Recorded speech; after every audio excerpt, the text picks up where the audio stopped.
আমাদের এই লেকচার সিরিজটি হচ্ছে সিরাতুর রাসূল সাল্লাল্লাহু আলাইহি ওয়াসাল্লাম। আমরা কথা বলবো সেই মানুষটিকে নিয়ে যাকে আল্লাহ আযজা ওয়া জাল বলেছেন রাহমাতাল লিল আলামিন, যিনি ছিলেন সমগ্র বিশ্বজগতের জন্য রহমত। তিনি হলেন সেই মানুষ যাকে আল্লাহ তাআলা সবচেয়ে বেশি ভালোবাসেন, যাকে আল্লাহ তাআলার বান্দারা সবচেয়ে বেশি ভালোবাসে। আসমান জমিনে, অতীত আর ভবিষ্যতে, দুনিয়া আর আখিরাতে সবচেয়ে বেশি প্রশংসিত মহিমান্বিত মানুষটি হলেন আল্লাহর প্রেরিত শেষ নবী ও রসুল মুহাম্মদ সাল্লাল্লাহু আলাইহি ওয়াসাল্লাম। পৃথিবীর শ্রেষ্ঠতম এই মানুষকে জানার জন্য, তাকে ভালোবাসার জন্য এবং তার সাথে জান্নাতে থাকার প্রয়াস হিসাবে আমাদের এই লেকচার সিরিজ সিরাহ। আল্লাহ তাআলার কাছে আমরা দোয়া করি যেন আল্লাহ তাআলা আমাদের এই কাজে তার রহমত বর্ষণ করেন। আমরা যা শিখব তা থেকে যেন আল্লাহ তাআলা আমাদেরকে উপকৃত হওয়ার তৌফিক দেন, যেন আমাদেরকে কল্যাণকর জ্ঞান দান করেন। যারা রাসূলুল্লাহ সাল্লাল্লাহু আলাইহি ওয়াসাল্লামকে অনুসরণ করেছে এবং ভালোবেসেছে, আল্লাহ তাআলা যেন আমাদেরকে তাদের অন্তর্ভুক্ত হওয়ার তৌফিক দান করেন এবং তার সাথে জান্নাতে থাকার সুযোগ করে দেন, আমিন। আল্লাহ সুবহানাহু ওয়া তাআলা বলেন, নিঃসন্দেহে আল্লাহর নিকট গ্রহণযোগ্য দিন একমাত্র ইসলাম। সূরা আলে ইমরান আয়াত 19। আল্লাহ তাআলা আরও বলেন, তোমাদের মধ্যে যারা আল্লাহ ও আখিরাতের প্রতি বিশ্বাস রাখে এবং আল্লাহকে অধিক স্মরণ করে, তাদের জন্য রসুলের অনুসরণের মধ্যে রয়েছে উত্তম আদর্শ। সূরা আহজাব আয়াত 21। আল্লাহ তাআলা মুসলিমদের জন্য যে জীবন ব্যবস্থা নির্ধারণ করেছেন তা হল ইসলাম। ইসলাম হল আল্লাহর কাছে একমাত্র গ্রহণযোগ্য দিন। মুসলিমরা কখনোই সফল হতে পারবে না যদি না তারা ইসলামকে আঁকড়ে ধরে, ইসলামকে তাদের জীবন ব্যবস্থার মূল সূত্র হিসেবে গ্রহণ করে। বর্তমান সময়ে মুসলিমদের অবমাননা আর লাঞ্ছনার একটাই কারণ, তা হল ইসলাম থেকে আমাদের দূরে সরে আসা। মুসলিমরা যদি আবার তাদের গৌরব আর মর্যাদার সময় ফিরে পেতে চায়, তাহলে বিজ্ঞান বা গণতন্ত্র নয়, জাতীয়তাবাদ কিংবা সেকুলারিজম নয়, তাদের প্রত্যাবর্তন করতে হবে ইসলামে। আর ইসলামে পুনর্জাগরণ কখনোই সম্ভব নয় যদি না আমরা আল্লাহ রসুল সাল্লাল্লাহু আলাইহি ওয়াসাল্লামের জীবন সম্পর্কে জানি এবং তার আদর্শের অনুসরণ করি। আল্লাহ তাআলা রসুল সাল্লাল্লাহু আলাইহি ওয়াসাল্লামকে বলেছেন সিরাজাম মুনীরা, এক আলোকদীপ্ত প্রদীপ। মানব জাতির বেঁচে থাকার জন্য যেমন সূর্যের আলো চাই, তেমনি তাদের সঠিক পথে পরিচালিত হতে চাই আল্লাহ রসুল সাল্লাল্লাহু আলাইহি ওয়াসাল্লামের হিদায়াতের আলো। তিনি হলেন উসওয়া-ই হাসানা, মানব জাতির জন্য উত্তম আদর্শ। সিরাতের মূল কাহিনীতে প্রবেশ করার আগে আল্লাহ রসুল সাল্লাল্লাহু আলাইহি ওয়াসাল্লামের শ্রেষ্ঠত্ব এবং বিশেষত্ব সম্পর্কে কিছু না জানলেই নয়। আমরা সবাই জানি আল্লাহ রসুল ছিলেন সকল নবী ও রসুলদের মধ্যে শ্রেষ্ঠ। তার মর্যাদা এতটাই উপরে যে আমরা যতই তার প্রশংসা করি না কেন, কখনো আমরা তার যথাযথ কদর করতে পারবো না। তাই আমরা একটি হাদিস শুনব, যা শুনলে আমরা অন্তত আল্লাহ রসুল সাল্লাল্লাহু আলাইহি ওয়াসাল্লামের উচ্চ মর্যাদা ও সম্মানিত অবস্থান সম্পর্কে অন্তত ধারণা করতে পারি। কিয়ামত দিবসের কথা মুসলিম কাফির নির্বিশেষে সকলে অনুধাবন করবে ইসলাম ছিল সত্য, কিন্তু ততক্ষণে অনেক দেরি হয়ে গেছে। দীর্ঘ সময়ে হাসরের ময়দানে দাঁড়িয়ে থেকে মানুষ অধৈর্য হয়ে পড়বে। তাই তারা আদি পিতা আদম আলাইহিস সালাতু ওয়াস সালামের কাছে গিয়ে বলবে, হে আদম, আপনি আমাদের পিতা, আল্লাহ সুবহানাহু ওয়া তাআলা তার রূহ আপনার মধ্যে ফুঁকে দিয়েছিলেন। আপনি কি দেখতে পাচ্ছেন না আপনার সন্তানদের কি অবস্থা? অর্থাৎ মানুষ আদম আলাইহিস সালামের কাছে গিয়ে আল্লাহর কাছে বিচার শুরু করার অনুরোধ জানাতে বলবে, তাদের জন্য ক্ষমা প্রার্থনা করতে বলবে। কিন্তু আদম আলাইহিস সালাম বলবেন, আমি এমন একটা গুনাহ করেছি যা করা আমার উচিত হয়নি, তাই আমি নিজেকে নিয়ে চিন্তিত। তিনি বলবেন, ইয়া নাফসি ইয়া নাফসি, অর্থাৎ আমার কি হবে, আমার কি হবে। তখন সব মানুষ যাবে নূহ আলাইহিস সালাতু ওয়াস সালামের কাছে, কিন্তু তিনিও বলবেন, আল্লাহ আমাকে কারো জন্য সুপারিশ করতে নিষেধ করেছিলেন, কিন্তু আমি আমার পুত্রের জন্য সুপারিশ করে তার অবাধ্যতা করে ফেলেছি।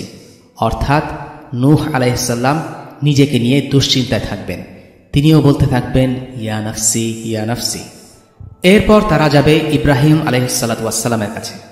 তারা তাকে অনুরোধ করবে যেন তিনি তাদের হয়ে আল্লাহর কাছে অনুরোধ করেন, বিচার দিবসের ফয়সালা শুরু করেন। কিন্তু ইব্রাহিম আলাইহিস সালাম বলবেন, আমি 3 বার মিথ্যা বলেছি। যদিও প্রকৃতপক্ষে তিনি মিথ্যা বলেননি, কিন্তু তারপরেও দুশ্চিন্তায় ছিলেন। প্রথম মিথ্যেটি হল, সেই রাতে যেদিন ইব্রাহিম আলাইসাল্লামের জাতি উৎসব উদযাপনে বেরিয়েছিল, কিন্তু ইব্রাহিম আলাইসাল্লাম তাদের সাথে যেতে চাননি। তাই অজুহাত হিসেবে বলেছিলেন, আমি অসুস্থ। তারা ভাবল ইব্রাহিম আলাইসাল্লাম শারীরিকভাবে অসুস্থ, কিন্তু ইব্রাহিম আলাইসাল্লাম বোঝাতে চেয়েছিলেন তিনি তাদের অর্থহীন শিরকি কার্যকলাপে মানসিকভাবে অসুস্থ বোধ করছিলেন। দ্বিতীয় মিথ্যাটি ছিল তখন যখন ইব্রাহিম আলাইসাল্লাম সব মূর্তি ভেঙে সবচেয়ে বড় মূর্তিটির কাঁধে কোরাল ঝুলিয়ে রাখলেন। লোকজন ফিরে এসে জিজ্ঞাসাবাদ করায় ইব্রাহিম আলাইসাল্লাম উত্তর দিয়েছিলেন, সবচেয়ে বড় মূর্তিটা এটা করেছে। তাদের সামনে মূর্তি পূজার অসারতা তুলে ধরতে তিনি এভাবে কথাটি বলেছিলেন। আর সর্বশেষটি ছিল যখন তিনি তার স্ত্রীকে রাজার হাত থেকে বাঁচানোর জন্য বোন হিসেবে পরিচয় দিয়েছিলেন। বোন বলতে তিনি দিনের বোন হিসেবে বুঝিয়েছেন। যাই হোক, এরপর সবাই ছুটে যাবে মুসা আলাইহিসসালাতু ওয়াসসালামের কাছে, কিন্তু তিনি তাদের অনুরোধ ফিরিয়ে দেবেন এই কথা বলে, আমি রাগের মাথায় একজনকে খুন করেছিলাম। এরপর যখন মানুষ ঈসা আলাইহিসসালাতু ওয়াসসালামের কাছে যাবে, তিনি বলবেন তিনি এর যোগ্য নন, কেননা তার লোকেরা ত্রিতত্ত্ববাদের অনুসরণ করেছে। এরপর সকলে আল্লাহ রসুল মুহাম্মদ সাল্লাল্লাহু আলাইহি ওয়াসাল্লামের কাছে যাবে, তার কাছে গিয়ে অনুরোধ করবেন যেন তিনি সকলের মধ্যস্থতাকারী হন। মানব জাতির প্রতিনিধি হিসাবে আল্লাহ সুবহানাহু ওয়া তাআলার কাছে গিয়ে অনুরোধ করবেন যেন কিয়ামত শুরু করা হয়। কিয়ামতের দিন হবে খুব কঠিন। সূর্য থাকবে মানুষের মাথার কাছে। মুসলিম কাফির নির্বিশেষে সবাই মরিয়া হয়ে যে কোনো মূল্যে এই দীর্ঘ অপেক্ষমান সময়ের অবসান চাইবে। শেষ পর্যন্ত তারা ছুটে যাবে আল্লাহ রাসূল সাল্লাল্লাহু আলাইহি ওয়াসাল্লামের কাছে, আর তিনি তাদের অনুরোধ রাখবেন, বলবেন আনা লাহা আনা লাহা, অর্থাৎ আমি পারব, আমি পারব। আসা আন ইয়াবআসাকা রাব্বুকা মাকামান মাহমুদা, আশা করা যায় তোমাদের রব তোমাকে প্রতিষ্ঠিত করবেন মাকাম আল মাহমুদে। সূরা ইসরা আয়াত ৭৯। আল মাকাম আল মাহমুদ হলো একটি স্টেশন, যে স্টেশনে থাকবেন কেবল মুহাম্মদ রাসূলুল্লাহ সাল্লাল্লাহু আলাইহি ওয়াসাল্লাম। এটি হলো এক সম্মানিত ও প্রশংসিত স্থান, আর কেউ এই সম্মান ও প্রশংসার ভাগীদার হবে না। এরপর তিনি সমগ্র মানবজাতির হয়ে মধ্যস্থতা করবেন, যেন তাদের উপর থেকে বিচার দিবসের কষ্ট কিছুটা লাঘব হয়। সমগ্র মানবজাতি তখন আল্লাহ রাসূল সাল্লাল্লাহু আলাইহি ওয়াসাল্লামের প্রশংসা করবে। এই দুনিয়াতে যারা আল্লাহ রাসূল সাল্লাল্লাহু আলাইহি ওয়াসাল্লামকে অস্বীকার করেছে, তাকে ঘৃণা করেছে, মিথ্যাচার করেছে, তারাও সেদিন আল্লাহ রাসূলের প্রশংসা করবে। আল্লাহ রাসূল হলেন শেষ নবী, তারপরে আর কোনো নবী আসবেন না। তিনি হলেন একমাত্র নবী যাকে সমগ্র মানব জাতির জন্য পাঠানো হয়েছে। তিনি ছাড়া আর যত নবী বা রাসূল এসেছেন, তারা এসেছেন নির্দিষ্ট একটি সময়ের জন্য, নির্দিষ্ট একটি জাতির জন্য। কিন্তু আল্লাহ রাসূল সাল্লাল্লাহু আলাইহি ওয়াসাল্লাম স্থান কাল পাত্রের সীমা ছাড়িয়ে সকল যুগের সকল প্রজন্মের জন্য এসেছেন। আল্লাহ রাসূল সাল্লাল্লাহু আলাইহি ওয়াসাল্লামের উম্মাহ হচ্ছে সংখ্যার দিক থেকে সর্ববৃহৎ উম্মাহ এবং গুণে মানে সেরা উম্মাহ। আল ইসরা ওয়াল মিরাজের রাতে আল্লাহ রাসূল সাল্লাল্লাহু আলাইহি ওয়াসাল্লামকে তার উম্মাহর আকার দেখানো হয়েছিল। সেই উম্মাহ ছিল বিশাল, পুরো দিগন্ত জুড়ে বিস্তৃত। তাকে দেয়া হয়েছে সবচেয়ে সেরা মুজিজা, সেটা হলো কোরআন। অন্য নবীদের ক্ষেত্রে যে মুজিজা দেয়া হয়েছিল সেগুলো আমরা কোরআনে জেনেছি, কিন্তু সেগুলো আমরা নিজের চোখে দেখতে পাই না। কিন্তু আল্লাহ রাসূল সাল্লাল্লাহু আলাইহি ওয়াসাল্লামকে এমন একটি মুজিজা দেয়া হয়েছে যেটি আমরা নিজের চোখে দেখতে পাই। আর কোনো নবীর ক্ষেত্রে এমনটি হয়নি। আল্লাহ রাসূল সাল্লাল্লাহু আলাইহি ওয়াসাল্লাম হলেন সেই নবী যিনি ৭ আসমানের ওপরে আরোহণ করে আল্লাহ সুবহানাহু ওয়া তাআলার সাথে সাক্ষাৎ করেছিলেন। এই মর্যাদা অন্য কোনো নবীকে দেয়া হয়নি। মূসা আলাইহিস সালাম আল্লাহর সাথে কথা বলেছিলেন সত্য, কিন্তু সেটি ছিল দুনিয়ার বুকে কথোপকথন। কিন্তু আল্লাহ রাসূল সাল্লাল্লাহু আলাইহি ওয়াসাল্লাম আল ইসরা ওয়াল মিরাজে তিনি নবীদের সাথে সাক্ষাৎ করেছেন। তার ইমামতিতে অন্য নবীরা সকলে সালাত আদায় করেছেন। তিনি আল্লাহর সাথে কথা বলেছেন, জান্নাত ও জাহান্নাম তাকে দেখানো হয়েছিল। এই অনন্য মর্যাদা কেবল আল্লাহ রাসূল মুহাম্মদ সাল্লাল্লাহু আলাইহি ওয়াসাল্লামের জন্য। আল্লাহ রাসূল সাল্লাল্লাহু আলাইহি ওয়াসাল্লাম সব কিছুতেই প্রথম স্থানে থাকবেন। তিনি হবেন সবার নেতা। আনা সাইয়্যিদুন নাসি ইয়াউমাল কিয়ামা, কিয়ামত দিবসে আমি হব মানব জাতির নেতা। কিয়ামতের দিন সবার আগে যাকে উত্থিত করা হবে তিনি হলেন আমাদের রাসূল সাল্লাল্লাহু আলাইহি ওয়াসাল্লাম। আর তারপরেই মানব জাতির পুনরুত্থান শুরু হবে, যে কারণে তার একটি নাম হলো আল হাসির বা জড়কারী। সবার আগে যিনি মানুষের হয়ে মধ্যস্থতা করবেন তিনি হলেন আমাদের রাসূল সাল্লাল্লাহু আলাইহি ওয়াসাল্লাম। তার শাফাআত ছাড়া কোনো মুমিন জান্নাতে প্রবেশ করতে পারবে না। তিনি মানুষের জন্য এত বেশি শাফাআত করবেন যার সংখ্যা আল্লাহ ছাড়া আর কেউ জানেন না। কিয়ামত দিবসে যিনি সবার আগে পুল সিরাতে পার হবেন তিনি হলেন আমাদের রাসূল সাল্লাল্লাহু আলাইহি ওয়াসাল্লাম। জান্নাতের দরজাগুলো যার নামে খুলে যাবে, জান্নাতের সর্বপ্রথম যার প্রবেশ ঘটবে তিনি হলেন আমাদের রাসূল সাল্লাল্লাহু আলাইহি ওয়াসাল্লাম। এমনকি তার উম্মতি অন্য সব উম্মতের আগে জান্নাতে প্রবেশ করবে। আল্লাহ সুবহানাহু ওয়া তাআলা তার জন্য রেখেছেন এক বিশেষ নদী যার নাম আল কাউসার। নিশ্চয়ই আমি আপনাকে আল কাউসার দান করেছি, সূরা আল কাউসার আয়াত 1। সেই নদীর তীর হবে স্বর্ণের, আর সেই নদীর বিছানা হবে মুক্তা আর চুনি পাথরের। সেই নদীর পানি হবে দুধের চাইতেও সাদা, মধুর চাইতেও মিষ্টি, ঘ্রাণ হবে মেশকের চাইতেও সুবাসিত। জান্নাতে আল্লাহ রাসূল সাল্লাল্লাহু আলাইহি সাল্লামের স্থান হবে সর্বোচ্চেরও সর্বোচ্চে, আল ওয়াসিলা। তার মর্যাদা ও শ্রেষ্ঠত্ব হবে পুরো সৃষ্টি জগতের সব কিছুর উপরে, আল ফাদিলা। আল ফিরদাউস হলো জান্নাতের সর্বোচ্চ পর্যায়, আর ফিরদাউসের সর্বোচ্চ পর্যায় হলো আল ওয়াসিলা। জান্নাতকে তুলনা করা যেতে পারে পিরামিডের সাথে। জান্নাতের ওপরে যত ওঠা যায় সেখানে মানুষের সংখ্যা তত কমতে থাকে। জান্নাতের একদম উঁচুতে এমন একটি স্তর থাকবে যেটাকে বলা হয় আল ওয়াসিলা, যেটি হবে আল্লাহর আরশের নিচে। আর এই আল ওয়াসিলাতে থাকার জন্য যে অনন্য সম্মান তা আল্লাহ কেবল তার একজন বান্দাকেই দিয়েছেন। তিনি আর কেউ নন, তিনি হলেন আমাদের রাসূল সাল্লাল্লাহু আলাইহি ওয়াসাল্লাম। আমরা যখন আল্লাহ রাসূল সাল্লাল্লাহু আলাইহি ওয়াসাল্লামের ঘটনাগুলো শুনি তখন স্বাভাবিকভাবেই আমাদের দেখতে ইচ্ছে করে আল্লাহ রাসূল সাল্লাল্লাহু আলাইহি ওয়াসাল্লাম কেমন ছিলেন তার ব্যক্তিত্ব।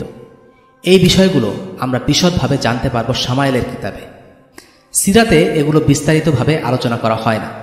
সিরাতে মূলত আলোচনা করা হয় প্রাক ইসলামী যুগের রাজনৈতিক অবস্থা, আল্লাহ রাসূল সাল্লাল্লাহু আলাইহি ওয়াসাল্লামের জন্ম, নবুয়ত, দাওয়াহ, মদিনায় হিজরত, জিহাদ এবং সর্বশেষে তার মৃত্যু।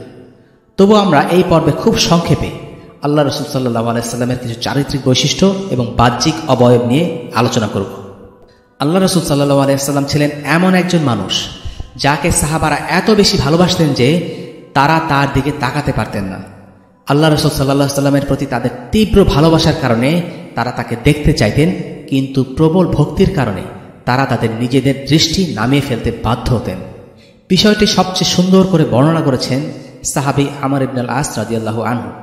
তিনি বলেন, তার প্রতি আমার ভালোবাসা এবং শ্রদ্ধাবোধ এতটাই তীব্র ছিল যে আমি কখনো তার দিকে চোখ তুলে তাকাতে পারিনি।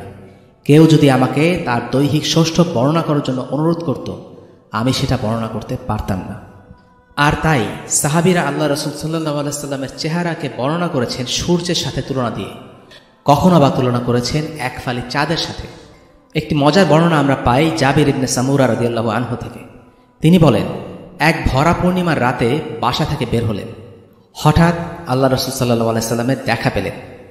তার ভাষায়, আমি একবার চাঁদের দিকে তাকালাম আর একবার আল্লাহ রাসূলের দিকে তাকালাম। আমার কাছে মনে হলো আল্লাহ রাসূলের মুখখানি ভরা পূর্ণিমার চাঁদের থেকেও বেশি সুন্দর। যেহেতু আল্লাহ রাসূল সাল্লাল্লাহু আলাইহি ওয়াসাল্লামের কাছের সাহাবীরা তাকে খুব ভালোবাসতেন এবং গভীরভাবে শ্রদ্ধা করতেন, তাই রাসূল সাল্লাল্লাহু আলাইহি ওয়াসাল্লাম কেমন ছিলেন এ ব্যাপারে সিনিয়র সাহাবীদের কাছ থেকে তেমন কোনো বর্ণনা পাওয়া যায় না। এই সংক্রান্ত বেশিরভাগ বর্ণনা তরুণ সাহাবী অথবা যারা পরে ইসলাম গ্রহণ করেছেন তাদের থেকে পাওয়া যায়। তবে সবচেয়ে বিখ্যাত যে বর্ণনাটি আছে সেটি হলো উম্মে মাবাদের বর্ণনায়। সম্ভবত এটি সবচেয়ে বেশি সবিস্তারে বর্ণিত এবং সবচেয়ে সুন্দর। উম্মে মাবাদ খুব অল্প সময়ের জন্য আল্লাহ রাসূল সাল্লাল্লাহু আলাইহি ওয়াসাল্লামকে দেখেছিলেন, কিন্তু এরপরেও সবচেয়ে বিস্তারিত বর্ণনা আমরা তার কাছ থেকে পাই। এর কারণ সম্ভবত এটাই যে যখন তিনি আল্লাহ রাসূল সাল্লাল্লাহু আলাইহি ওয়াসাল্লামকে দেখেছিলেন তখন তিনি জানতেন না যে তিনিই হচ্ছেন আল্লাহ রাসূল, আর তাই হয়তো খুঁটিনাটি সবকিছু তিনি পর্যবেক্ষণ করেছিলেন। উম্মে মাবাদের মূল ঘটনা ইনশাআল্লাহ আমরা পরে বর্ণনা করব। আপাতত আমরা শুধু তার দেয়া বর্ণনাটুকুই উল্লেখ করছি। রাসূলুল্লাহ সম্পর্কে তিনি বলেন, আমি তাকে দেখেছি, উজ্জ্বল দীপ্ত চেহারা, সুন্দর তার গড়ন, সুদর্শন মুখশ্রী, ছিপছিপে শরীর। মাথাটা খুব ছোট নয়, বরং তিনি দেখতে অভিজাত এবং সুপুরুষ।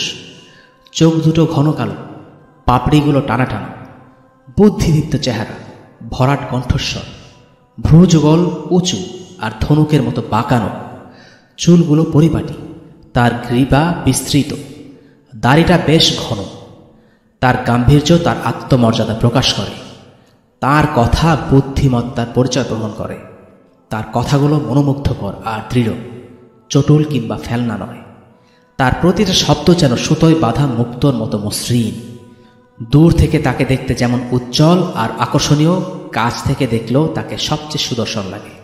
উচ্চতায় তিনি মাঝারি, খুব লম্বাও নন আবার খাটোও নন। বাকি দুইজনের মাঝে তিনি উঁচু বৃক্ষের শাখার মতো, তবে তিনজনের মাঝে তিনি সবচেয়ে সুন্দর। তিনি ছিলেন তার সঙ্গীদের আকর্ষণের কেন্দ্রবিন্দু। তিনি যখন কথা বলতেন তারা মন দিয়ে শুনত। তিনি যখন কোনো আদেশ দিতেন তা পালন করতে তারা ছুটে যেত। তিনি কখনো মুখ গোমরা করেননি, আর কেউ একবারও তার কথা বিরোধিতা করেনি। এবার আসা যাক রাসূলুল্লাহ সাল্লাল্লাহু আলাইহি সাল্লামের ব্যক্তিত্বের আলোচনায়। আমরা দেখি প্রতিটি মানুষের মধ্যে সাধারণত একটি বা দুটি বৈশিষ্ট্য মুখ্য থাকে আর বাকিগুলো থাকে গৌণ। কিন্তু আল্লাহ রাসূল সাল্লাল্লাহু আলাইহি সাল্লামের মধ্যে যা কিছু ভালো তার সব কিছুর সুষম বিন্যাস ঘটেছে। যেমন তিনি যখন মানুষকে শিক্ষা দিয়েছেন তখন একজন শিক্ষকের মতো করে শিখিয়েছেন। যাদের তিনি শিখিয়েছিলেন সেই সাহাবারা এক একজন পরবর্তী জীবনে হয়েছেন লেজেন্ড।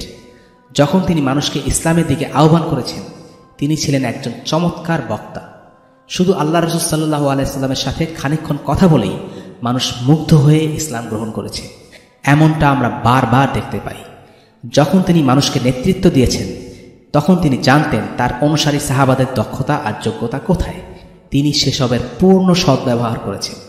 রাজনীতির মাঠে তিনি কাউকে ক্ষমা করেছেন, কাউকে তাড়া করেছেন। তিনি যখন যুদ্ধের ময়দানে তখন তিনি সাহসিকতার সাথে যুদ্ধে নেতৃত্ব দিয়েছেন। সেই একই মানুষকে দেখা গেছে নিজের স্ত্রীদের সাথে হাসি ঠাট্টা করেছেন, তাদের ঘরে কাজে সাহায্য করেছেন। জীবনের প্রতিটি ক্ষেত্রে তিনি হলেন স্ট্যান্ডার্ড, আর এই কারণেই তিনি হলেন আল্লাহ রসুল সাল্লাল্লাহু আলাইহি ওয়াসাল্লাম। তার মধ্যে ঘটেছে সকল সদ্গুণের সমন্বয়। তাই তার মধ্যে আমরা দেখতে পাই ঈসা আলাইহিস সালামের জুহুদ, ইউসুফ আলাইহিস সালামের সৌন্দর্য, আদম আলাইহিস সালামের শক্তি, মুসা আলাইহিস সালামের ধৈর্য, নূহ আলাইহিস সালামের দৃঢ়তা, আর যা কিছু উত্তম তার সব কিছু। আমরা পুরো সিরাত জুড়ে চেষ্টা করব প্রতিটি ঘটনা থেকে শিক্ষণীয় দিকগুলো নিয়ে আলোচনা করতে, যেন আমরা আল্লাহ রসুল সাল্লাল্লাহু আলাইহি ওয়াসাল্লামকে চিনতে পারি, বুঝতে পারি এবং জানতে পারি। আল্লাহ রসুল সাল্লাল্লাহু আলাইহি ওয়াসাল্লামকে নিয়ে কথা বলা কখনোই শেষ হবার নয়। তাকে আমরা যত বেশি জানব তত বেশি ভালোবাসব, আর যত বেশি ভালোবাসব তার সম্পর্কে আমাদের তত বেশি জানতে ইচ্ছে করবে। আল্লাহ রসুল সাল্লাল্লাহু আলাইহি ওয়াসাল্লাম খুব অনাড়ম্বর জীবনযাপন করতেন। একদিন উমর রাদিয়াল্লাহু আনহু আল্লাহ রসুল সাল্লাল্লাহু আলাইহি ওয়াসাল্লামের ছোট্ট ঘরে গিয়ে দেখলেন তিনি জীর্ণ শীর্ণ একটি চাটাইয়ের উপর শুয়ে আছেন। ঘরে আসবাব ছিল কেবল সেই খেজুরের ডালের চাটাই এবং এক পাত্র পানি। সেই চাটাইয়ে শোয়ার কারণে রাসূলুল্লাহ সাল্লাল্লাহু আলাইহি ওয়াসাল্লামের শরীরে দাগ বসে গেছে। উমর রাদিয়াল্লাহু আনহু এই দৃশ্য দেখে ঝরঝর করে কেঁদে ফেললেন। রাসূলুল্লাহ সাল্লাল্লাহু আলাইহি ওয়াসাল্লাম জিজ্ঞেস করলেন, কাঁদছো কেন ওমর? ওমর বললেন, হে আল্লাহ রসুল, রোমান আর পারস্যের রাজাদের স্বর্ণের সিংহাসন, রেশমের বিছানা, কত ফল ফলাদি, ঝর্ণাধারা, আর আপনি আল্লাহ রসুল হয়ে এই অবস্থায় আছেন, এটা কিভাবে আমরা মেনে নিতে পারি? আল্লাহ রসুল সাল্লাল্লাহু আলাইহি ওয়াসাল্লাম বললেন, ওমর, তুমি কি চাও না আমাদের জন্য আখিরাত হোক আর তাদের জন্য দুনিয়া? এটা ছিল 7ম বা 8ম হিজরির ঘটনা, যখন তিনি বেশ শক্তিশালী একজন শাসক। একবার তার কোনো এক স্ত্রী নিজের বিছানাটি ভাঁজ করে নবীজির চামড়ার বিছানার সাথে জুড়ে দিলেন, যেন তার বিছানাটি আরামদায়ক হয়। সেদিন আল্লাহ রাসূল সাল্লাল্লাহু আলাইহি ওয়াসাল্লাম অন্যান্য দিনের তুলনায় বেশি ঘুমালেন। এই কারণে তিনি তাহাজ্জুদ পড়তে পারলেন না। ঘুম থেকে উঠে ব্যাপারটি বুঝতে পেরে তিনি বললেন, আমার বিছানাটি আগের মতো করে দাও। যে আরাম তাকে তাহাজ্জুদ থেকে বিরত রেখেছে সেই আরাম তিনি চাননি। আল্লাহর সবচেয়ে প্রিয় রাসূল হওয়া সত্ত্বেও আল্লাহর কাছে তিনি শতবার তওবা করতেন। মাঝরাতে যখন তাহাজ্জুদের সালাতে দাঁড়াতেন তার পা ফুলে যেত। তার স্ত্রী তাকে বলতেন, কেন আপনি এত কষ্ট করছেন? আল্লাহ তো আপনার আগে পরের সমস্ত গুনাহ মাফ করে দিয়েছেন। আর তখন তিনি বলেছিলেন, আমি কি আল্লাহর কাছে কৃতজ্ঞ হব না? আল্লাহ রাসূলের ঘরের চুলায় আগুন জ্বলত না মাসের পর মাস। আয়েশা রাদিয়াল্লাহু আনহা বলেন, কোনো দিন আল্লাহ রাসূল সাল্লাল্লাহু আলাইহি ওয়াসাল্লাম পেট ভরে রুটি খাননি। শুধু খেজুর আর পানি খেয়ে তারা কাটিয়ে দিয়েছেন দিনের পর দিন। একদিন ওমর রাদিয়াল্লাহু আনহু রাস্তায় হাঁটছিলেন। সময়টা ছিল মধ্য দুপুর। আরবে এই সময়টায় সাধারণত ঘর থেকে কেউ বের হয় না। ওমর দেখলেন রাসূলুল্লাহ সাল্লাল্লাহু আলাইহি ওয়াসাল্লামও ঘরের বাহিরে। জিজ্ঞেস করলেন, ইয়া রাসূলুল্লাহ, আপনি ঘরের বাইরে কেন? রাসূলুল্লাহ সাল্লাল্লাহু আলাইহি ওয়াসাল্লাম জানতেন ওমরের বাইরে থাকার কারণ তার ঘরে খাবার মতো কিছু নেই। তাই তিনি বললেন, যে কারণে তুমি ঘরের বাইরে, সেই একই কারণে আমিও ঘরের বাইরে। কিছুক্ষণ পর তাদের সাথে যোগ দিলেন আবু বকর রাদিয়াল্লাহু আনহু। এমন সময় এক সাহাবী তাদের দেখলেন, তাদের সবাইকে বাসায় দাওয়াত করে নিয়ে গেলেন। তার একটি বকরি ছিল, সেটা জবাই করে মাংস এবং রুটি রান্না করে তাদের 3 জনকে আপ্যায়ন করলেন। খাওয়া শেষে রাসূলুল্লাহ সাল্লাল্লাহু আলাইহি ওয়াসাল্লাম অপর 2 সঙ্গীকে স্মরণ করিয়ে দিলেন যে তারা পরিবারকে ক্ষুধার্ত অবস্থায় রেখে এসেছে, কিন্তু আল্লাহ তাদের অভুক্ত রাখেননি। সুম্মা লাতুসআলুন্না ইয়াওমাইযিন আনিন নাঈম, অর্থাৎ এই নিয়ামত সম্পর্কে তোমাদের অবশ্যই জিজ্ঞেস করা হবে। আল্লাহ রাসূল সাল্লাল্লাহু আলাইহি ওয়াসাল্লামের সাদাসিধে জীবন মানুষকে বাধ্য করেছে অন্যভাবে ভাবতে। আদি ইবনে হাতিম যখন আল্লাহ রাসূল সাল্লাল্লাহু আলাইহি ওয়াসাল্লামের সাথে দেখা করতে এলেন, তখন তার ইসলাম গ্রহণের নিয়ত ছিল না। তিনি দেখলেন আল্লাহ রাসূল মদিনার শাসক, অথচ একজন বৃদ্ধ মানুষ দীর্ঘক্ষণ তার অভাব অভিযোগের কথা বলছেন এবং আল্লাহ রাসূল সাল্লাল্লাহু আলাইহি ওয়াসাল্লাম ধৈর্য ধরে তা শুনছেন। যখন আদি আল্লাহ রাসূল সাল্লাল্লাহু আলাইহি ওয়াসাল্লামের ঘরে ঢুকে দেখলেন সেই মাটির ঘরে একটা বালিশ ছাড়া তেমন কিছুই নেই, আদি মনে মনে ভাবলেন, না, এটা কোনো নেতা হতেই পারে না, এই লোক নিশ্চয়ই আল্লাহ রাসূল। তিনি গল্পকাব্যের কোনো হিরোইক চরিত্র ছিলেন না। তিনি কষ্ট করেছেন, কষ্ট পেয়েছেন, ক্ষুধার যন্ত্রণা সহ্য করেছেন, স্ত্রীর মৃত্যুতে কেঁদেছেন। জীবনের একটি পর্যায়ে গুটি কয়েক মানুষ ছাড়া সবাই তাকে প্রত্যাখ্যান করেছে, তাকে ঘর ছাড়া হতে হয়েছে। বিজয় তিনি লাভ করেছেন আল্লাহর ইচ্ছায়, তবে সেটা আরাম আয়েশ আর বিলাসিতায় ভর করে নয়। আল্লাহ রাসূল সাল্লাল্লাহু আলাইহি ওয়াসাল্লাম ছিলেন বিনয়ী মাটির মানুষ। বদর যুদ্ধের ঘটনা, সেবার সেনাবাহিনীর আরোহণের জন্য পর্যাপ্ত উট ছিল না। প্রতি 3 জনের জন্য একটি করে উট বরাদ্দ ছিল। 3 জন পালা করে উটের পিঠে চড়বে। অন্য সবার মতো নবীজিও আরও 2 জনের সাথে একটি উট ভাগাভাগি করলেন। সেই 2 জন ছিলেন আলী এবং আবু লুবাবা রাদিয়াল্লাহু আনহু। আমরা নিজেরা একটু ভেবে দেখি, যদি আমরা সেদিন আলী এবং আবু লুবাবার জায়গায় থাকতাম, আমরা কি করতাম? আমরা নিশ্চয়ই আল্লাহ রাসূল সাল্লাল্লাহু আলাইহি ওয়াসাল্লামের সাথে উট ভাগাভাগি করতাম না। আমরা চাইতাম পুরো সময় জুড়ে যেন রাসূলুল্লাহ সাল্লাল্লাহু আলাইহি ওয়াসাল্লাম উটে আরোহণ করেন। তারাও ঠিক তাই বলেছিলেন, আমরা তো যুবক, আমাদের বয়স কম, আমরা হেঁটে যেতে পারবো রাসূলুল্লাহ, এই উটে আপনি চড়ুন। একজন নেতা হিসেবে, যুদ্ধের সেনাপতি হিসেবে আল্লাহ রাসূল সাল্লাল্লাহু আলাইহি ওয়াসাল্লাম বলতেই পারতেন, আচ্ছা ঠিক আছে, আমি উটের পিঠে উঠলাম, কারো কিছু বলার থাকতো না। সেনাপতি হিসেবে অতিরিক্ত নিরাপত্তা এবং সুবিধা পাওয়া অবশ্যই গ্রহণযোগ্য, কিন্তু আল্লাহ রাসূল সাল্লাল্লাহু আলাইহি ওয়াসাল্লাম কোনো মানুষের অনুগ্রহ চাননি, তিনি আল্লাহর অনুগ্রহ চেয়েছিলেন। তিনি মৃদু হেসে বললেন, শোনো, না আমি তোমাদের কারো চাইতে বেশি দুর্বল, না আমি তোমাদের কারো চাইতে সওয়াবের প্রত্যাশা কম করি, তাই আসো ভাগাভাগি করেই বাহনে আরোহণ করি। সুবহানাল্লাহ, এই একটি ঘটনাই বলে দেয় তিনি আর 8-10 জন নেতার মতো নন, তিনি হলেন আল্লাহ রাসূল। সাহাবী আনাস ইবনে মালিক রাদিয়াল্লাহু আনহুর নাম আমরা সবাই জানি। তিনি 10 বছর আল্লাহ রাসূলের সেবক হিসেবে কাজ করেছেন। আনাস বলেন, এই দীর্ঘ 10 বছরে আমি একবারের জন্যও ওনার মুখ থেকে উফ শব্দটা শুনিনি। এটা ছিল ঘরের একজন মানুষের সাথে আল্লাহ রাসূল সাল্লাল্লাহু আলাইহি ওয়াসাল্লামের আখলাক। রাগ করা দূরে থাক, তিনি কোনোদিন আনাসের সাথে বিরক্তিও প্রকাশ করেননি। আমরা অনেকেই ঘরের বাহিরে খুব সৌজন্যতা বোধ দেখালেও পরিবারের সদস্যদের সাথে ভালো ব্যবহার করতে ব্যর্থ হই, কিন্তু আল্লাহ রাসূল সাল্লাল্লাহু আলাইহি ওয়াসাল্লাম মেকি ভদ্রতা দেখাতেন না। তিনি ভেতরে যেমন ছিলেন, বাহিরেও ছিলেন তেমন। তার আখলাক মানুষকে মুগ্ধ করত। মানুষ তাকে অস্বীকার করেছে, তার বিরুদ্ধে মিথ্যাচার করেছে, কিন্তু কখনো তার ব্যক্তিত্ব আর আচরণ নিয়ে প্রশ্ন তুলতে পারেনি। যুদ্ধের ময়দানে তিনি ছিলেন নির্ভীক। আলী ইবনে আবু তালিব রাদিয়াল্লাহু আনহু বলছেন, যখন যুদ্ধ ভয়াবহ রূপ নিত, আমরা তখন রাসূলুল্লাহর আশেপাশে আশ্রয় নিতাম। মদিনার এক রাতের কথা, লোকেরা হঠাৎ অনেক শোরগোল শুনতে পেল। সবাই ঘর থেকে বের হয়ে এলো। ভয়ে ভয়ে ধীর পদে বের হয়ে গেল কি ঘটেছে দেখার জন্য। তারা দেখল রাসূলুল্লাহ সাল্লাল্লাহু আলাইহি ওয়াসাল্লাম সবার আগে ঘর থেকে বের হয়ে শোরগোলের দিকে চলে গিয়েছেন। পথে তিনি আবু তালহার ঘর থেকে একটা ঘোড়া নিয়ে সেটায় চড়ে বসেছেন। জিন ছাড়া ঘোড়ায় বসা অত সহজ কথা না, এটাকে পৌরসত্বের প্রতীক হিসেবে দেখা হয়। যাই হোক, সবাই যখন ঘর থেকে সবে বের হচ্ছে, ততক্ষণে তিনি শোরগোলের জায়গা থেকে ফিরে এসে সবাইকে আশ্বস্ত করে বলছেন, আমি দেখে এসেছি, তোমাদের ভয়ের কোনো কারণ নেই। আমাদের অনেকের কাছে মনে হয় আল্লাহ রসুল সাল্লাল্লাহু আলাইহি সাল্লাম একজন রাশভারী মানুষ ছিলেন, চেহারায় সব সময় গাম্ভীর্য ঝুলে থাকত, আর তিনি বুঝি কঠিন কঠিন নীতিবাক্য শোনাতেন। না, তিনি এমন ছিলেন না। সাহাবীদের সাথে আল্লাহ রসুল সাল্লাল্লাহু আলাইহি সাল্লাম খুবই হাসি খুশি ছিলেন। তাদের সাথে তার বন্ধুত্বপূর্ণ সম্পর্ক ছিল। সাহাবীরা অবলীলায় তাদের মনের কথা তার সাথে শেয়ার করতে পারতেন। আল্লাহ রসুল সাল্লাল্লাহু আলাইহি সাল্লামের সঙ্গ পেতে তারা উৎসুক হয়ে থাকতেন। স্ত্রীদের সাথেও তার সম্পর্ক ছিল খুবই চমৎকার। তিনি তাদের সাথে রসিকতা করতেন। যদিও তিনি ছিলেন আল্লাহর একজন নবী, কিন্তু তিনি ছিলেন একজন মানুষ, আর তাই এমনও হয়েছে স্ত্রীদের সাথে রাগ করে তিনি ঘর থেকে বের হয়ে গেছেন। এমনও হয়েছে তাদের সাথে 1 মাস তিনি কথাও বলেননি। তিনি মানবিক সীমাবদ্ধতার ঊর্ধ্বে কোনো কাল্পনিক অতিমানব ছিলেন না। তিনি রসিকতা করেছেন তার সাহাবীদের সাথে, স্ত্রীদের সাথে। মা আয়েশার সাথে দৌড় প্রতিযোগিতা করতেন। রাসূলুল্লাহ সাল্লাল্লাহু আলাইহি সাল্লাম জীবনের শেষ দিকের ঘটনা, সে সময়টায় মা আয়েশা রাদিয়াল্লাহু আনহা তার পাশেই থাকতেন। একদিন আয়েশা রাদিয়াল্লাহু আনহা নিজেও কিছুটা অসুস্থ বোধ করছিলেন। তার খুব মাথা ব্যথা করছিল। তিনি বলছিলেন, ওহ আমার মাথা, আমার মাথা। রাসূলুল্লাহ সাল্লাল্লাহু আলাইহি সাল্লাম হয়তো বুঝতে পারছিলেন যে তার নিজেরই মৃত্যুর সময় ঘনিয়ে এসেছে।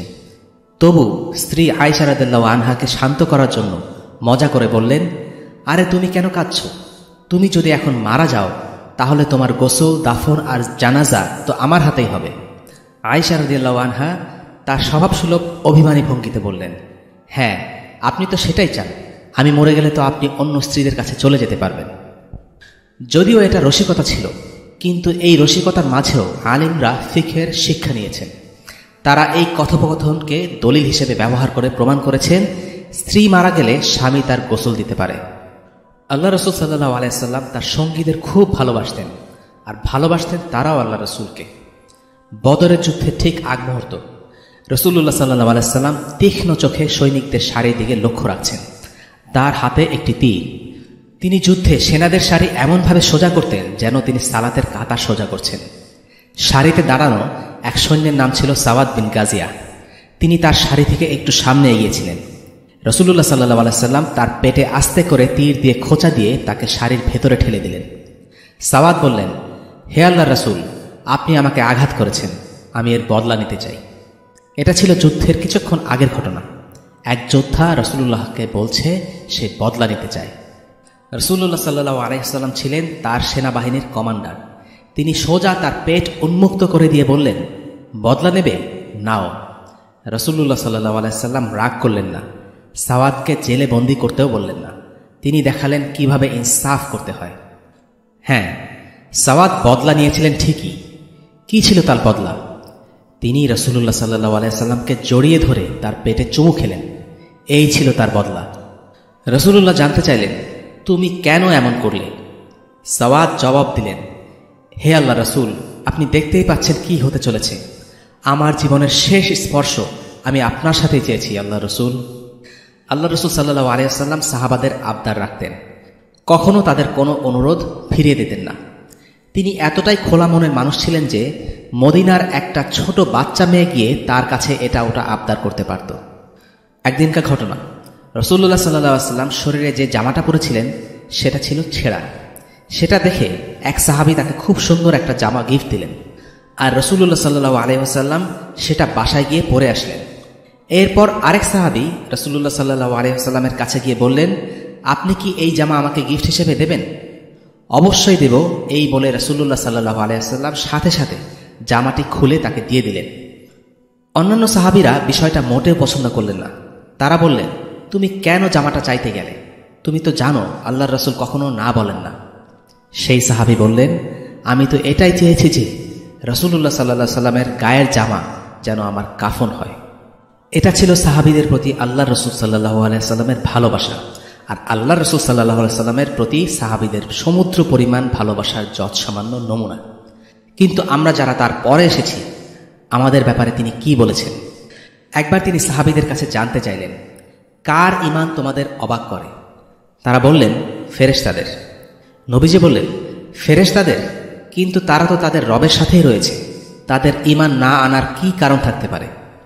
তারা বললেন, তাহলে নবীদের।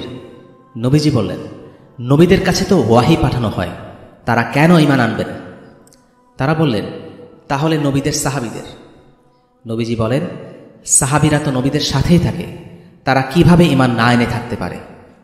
অবাক করার মতো ঈমান তো হবে তাদের যারা তোমাদের পরে আসবে। তারা এই ওয়াহিকে শুধু 2 মলাটের মাঝে একটি বই হিসাবে পাবে, তবুও তারা এই কোরআনের উপর ঈমান আনবে, এর আনুগত্য ও অনুসরণ করবে। মূলত সৃষ্টি জগতের মধ্যে তাদের ঈমানই একমাত্র অবাক করার মতো। আমরা যারা আল্লাহ রসুল সাল্লাল্লাহু আলাইহি ওয়াসাল্লামকে না দেখেও তার উপর ঈমান এনেছি, তাদেরকে আল্লাহ রসুল দেখেছেন ভাই বলে। মুসনাদে আহমদ এর একটি হাদিসে আনাস ইবনে মালিক রাদিয়াল্লাহু আনহু বর্ণনা করেন, একবার আল্লাহ রসুল সাল্লাল্লাহু আলাইহি ওয়াসাল্লাম বললেন, ইস, আমি যদি আমার ভাইদের দেখতে পেতাম। সাহাবীরা তখন বললেন, আমরা কি আপনার ভাই নই ইয়া রাসূলুল্লাহ? রাসূলুল্লাহ সাল্লাল্লাহু আলাইহি ওয়াসাল্লাম তখন বললেন, তোমরা হলে আমার সাহাবী, ভাই হলো তারা যারা আমাকে দেখেনি কিন্তু আমার উপর ঈমান এনেছে। তোমাদের কাছে এসেছে তোমাদের মধ্য থেকেই একজন রাসূল, তোমাদের দুঃখ কষ্ট তাকে পীড়া দেয়, তিনি তোমাদের কল্যাণকামী, মুমিনদের প্রতি স্নেহশীল এবং দয়াময়। সূরা আত-তাওবা আয়াত 128। আল্লাহ রাসূল সাল্লাল্লাহু আলাইহি ওয়াসাল্লাম হলেন এই উম্মতের জন্য রহমত। প্রত্যেক নবীকে আল্লাহ তাআলা তার উম্মতের জন্য একটি দোয়া করার সুযোগ দিয়েছেন, যা তিনি কবুল করবেন। আল্লাহ রাসূল সাল্লাল্লাহু আলাইহি ওয়াসাল্লাম ছাড়া প্রত্যেক নবী দুনিয়াতে থাকাতেই সেই দোয়া আল্লাহর কাছে পেশ করেছেন। একমাত্র ব্যতিক্রম হলেন আল্লাহ রাসূল সাল্লাল্লাহু আলাইহি ওয়াসাল্লাম। তিনি সেই দোয়াকে জমা করে রেখেছেন কিয়ামত দিবসের জন্য। তার ইচ্ছা, কিয়ামতের দিন তিনি মুসলিম উম্মার শাফাআত চেয়ে আল্লাহর কাছে সেই বিশেষ দোয়াটি করবেন। এর থেকে বড় রহমত আর কি হতে পারে, যখন আল্লাহ রাসূল সাল্লাল্লাহু আলাইহি ওয়াসাল্লাম কিয়ামত দিবসের সেই ভয়াবহ দিনে আমাদের হয়ে আল্লাহর কাছে দাবি রাখবেন আমাদের ক্ষমা করে দিতে। তিনি সেই নবী যিনি কাঁদতে কাঁদতে বলেছিলেন, ইয়া আল্লাহ, উম্মতি উম্মতি, ও আল্লাহ, আমার উম্মত আমার উম্মত। তখন আল্লাহ তাআলা জিবরিলকে পাঠিয়ে জানতে চাইলেন তার রাসূল কেন কাঁদছেন। যদিও আল্লাহ তাআলা জানতেন আল্লাহ রাসূল সাল্লাল্লাহু আলাইহি ওয়াসাল্লাম কেন কাঁদছেন, তবুও তিনি বললেন, জিবরিল, মুহাম্মাদের কাছে যাও, জিজ্ঞেস করো আপনি কেন কাঁদছেন। জিবরিল এসে আল্লাহ রাসূলের কাছে জিজ্ঞাসা করলেন। তখন আল্লাহ রাসূল সাল্লাল্লাহু আলাইহি ওয়াসাল্লাম বললেন, তিনি কাঁদছেন তার উম্মার জন্য। তখন আল্লাহ তাআলা জিবরিলকে বললেন, জিবরিল, মুহাম্মাদের কাছে যাও এবং তাকে বলো, নিশ্চয়ই আমরা তোমার উম্মার ব্যাপারে তোমাকে সন্তুষ্ট করব এবং তোমাকে অখুশি করব না। আজ থেকে 1400 বছর আগে যিনি আমাদের কথা ভেবেছিলেন, যিনি আমাদের কথা ভেবে কেঁদেছিলেন, বারবার আল্লাহর কাছে আমাদের জন্য দোয়া করেছেন, যিনি আমাদের জন্য শাফাআত করবেন সবচেয়ে ভয়াবহতম দিনে, সেই মানুষটির কথা কি আমরা না জেনে থাকতে পারি? সেই মানুষটিকে আমরা না ভালোবেসে কি থাকতে পারি? আমরা কি জানি শুধু আল্লাহ রাসূল সাল্লাল্লাহু আলাইহি ওয়াসাল্লামের প্রতি নিখাত ভালোবাসা আমাদের আখিরাতের অনন্ত জীবনকে সহজ করে দেবে? একবার এক বেদুইন আল্লাহ রাসূল সাল্লাল্লাহু আলাইহি ওয়াসাল্লামকে জিজ্ঞেস করেছিলেন, কিয়ামত কখন হবে? আল্লাহ রাসূল সাল্লাল্লাহু আলাইহি ওয়াসাল্লাম বললেন, কিয়ামতের জন্য তুমি কি প্রস্তুত করেছ? সে উত্তর দিল, আমি খুব বেশি সালাত, সাওম আর যাকাত প্রস্তুত করিনি, কিন্তু আমি আল্লাহ ও তার রাসূলকে ভালোবাসি। আল্লাহ রাসূল সাল্লাল্লাহু আলাইহি ওয়াসাল্লাম বললেন, তুমি তার সাথে থাকবে যাকে তুমি ভালোবাসো। এই হাদিসটি ছিল সাহাবীদের খুব প্রিয় একটি হাদিস। নিশ্চয়ই এই হাদিস আমাদের মনে স্বস্তির জোয়ার বইয়ে দেয়। আমাদের ঈমান কম হতে পারে, আমলে ঘাটতি থাকতে পারে, কিন্তু যদি আমরা আল্লাহ রাসূল সাল্লাল্লাহু আলাইহি ওয়াসাল্লামকে ভালোবাসি, তাহলে নিশ্চয়ই তার সাথে জান্নাতে থাকতে পারব ইনশাআল্লাহ। আল্লাহ রাসূল সাল্লাল্লাহু আলাইহি ওয়াসাল্লামকে জানা, মানা ও ভালোবাসার জন্য আমাদের এই সিরাহ সিরিজ। আল্লাহ তাআলা আমাদের এই উদ্যোগে বরকত দান করুন, তৌফিক দিন যেন আমরা এই সিরাহ থেকে উপকৃত হতে পারি এবং আমাদের সবাইকে আল্লাহ কবুল করে নিন। আমিন। ওয়াসাল্লাল্লাহু আলা সাইয়্যিদিনা মুহাম্মদ ওয়া আলা আলিহি ওয়া আসহাবিহি ওয়া সাল্লাম। আলহামদুলিল্লাহি রাব্বিল আলামিন। সুবহানাল্লাহ।